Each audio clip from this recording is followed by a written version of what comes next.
Mukama yebazibwe nnyo Pastor Kuteesa okuva ku Redeemed Church.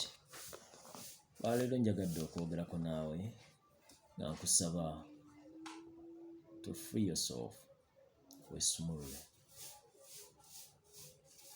Weesibidde mu bintu bingi, weesibidde mu bwavu, weesibidde mu mbeera embi nga weegeraageranya n'abalala. Oyagala ebinene. Bw'olaba kalina naawe oyagala kuzimba kalina.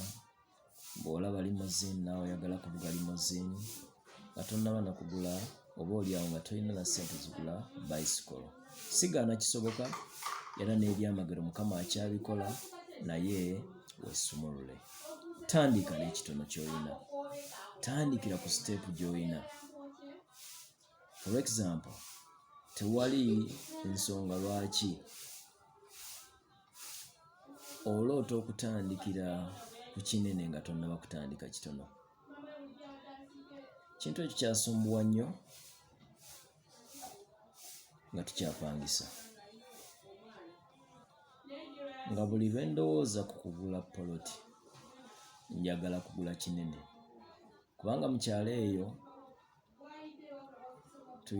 tulina ettaka. Waka we twakulira nga wanene nnyo.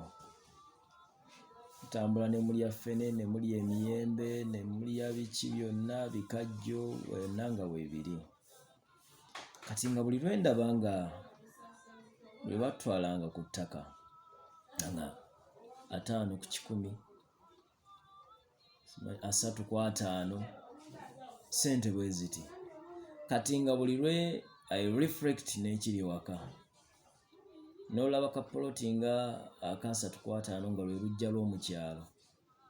Ogamba sijja kugula.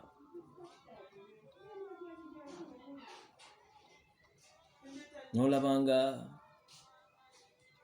5 ku 5 nga ye yali compound y'omu kyalo.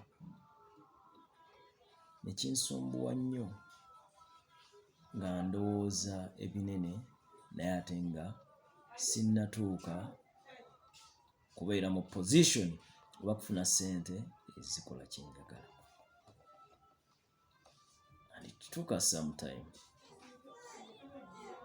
Naye bwe twamalirira ne tutandika okuseevinga ne mukyala wange.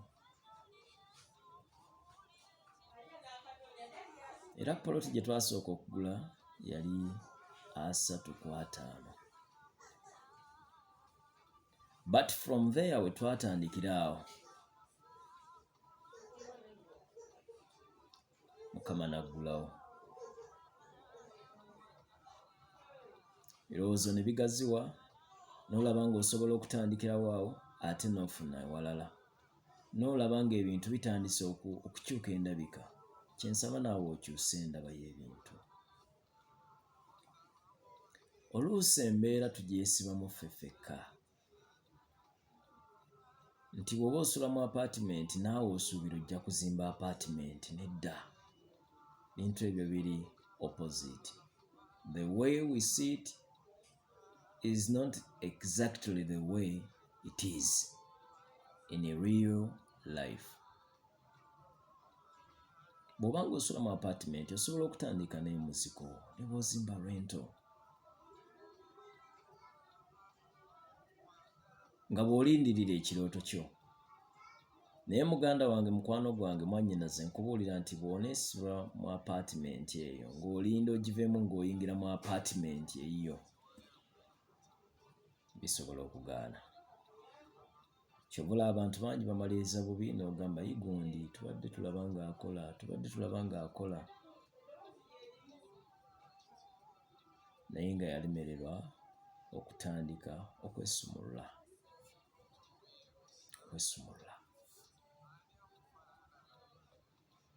Kola ekijja mu mmiinizo.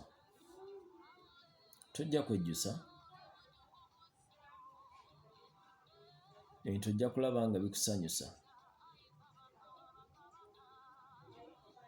Era ngamba nnyo abavubuka nti bw'oba ng'okola, savinga ku ssente. Ate bw'oba osevinga, fuba okulaba nti ozikozesa ekintu ekinaakubisaamu. Kubanga omulimu guno nga bakyakukozesa si gugwo, essaawa yonna ovaawo, naye bw'ovaawo oddawa. Era bw'oba ovuddewo, life gy'obadde otambuliramu nga okyagukola osobola oggiyimirizaawo, kirowoozeeko.